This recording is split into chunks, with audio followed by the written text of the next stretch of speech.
shunday kaltak yedim, ko'zlamdan olov chiqib ketdi. Hoy yig'ladim. Onamga telefon qildim, yarim kechasi bo'lsa ham, "Onajon, xavotir olmang, hamma tirik. Lekin men mana kuyovingiz bilan yashamayman, onajon. Ajrashaman, menga xiyonat qilib yurgan ekan.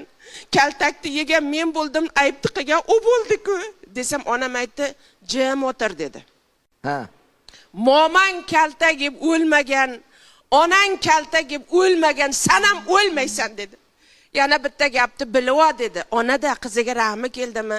Bu dunyoda eridan kaltak yegan xotinda dedi. O dunyoga borganda kaltak yegan joyidan gul o'sadi dedi. Men gulzor bo'lib ketaman Valijon aka. Bormi oramizda yerdan kaltak yemaganlar? Hamma mana chaman ochilib o'tiribdi bular. Yo, mana shu Nargizaxon yemabdi. Nargizaxon bo'lamizmi? Ha? Mana yemaganman. Yediring. Yeng. Urdiring.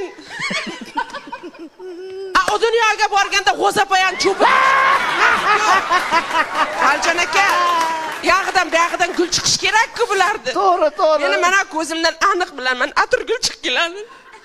Rayhonlar gulzor bo'lib ketaman. Basharangiz qursin, nima turibsiz? Siz ham bir erkakdek gapsiz. Turing qaling dedim. Men mashinangizga kelib qoldim. Sizni ko'rsam yerimni ko'rganday bo'lyapman.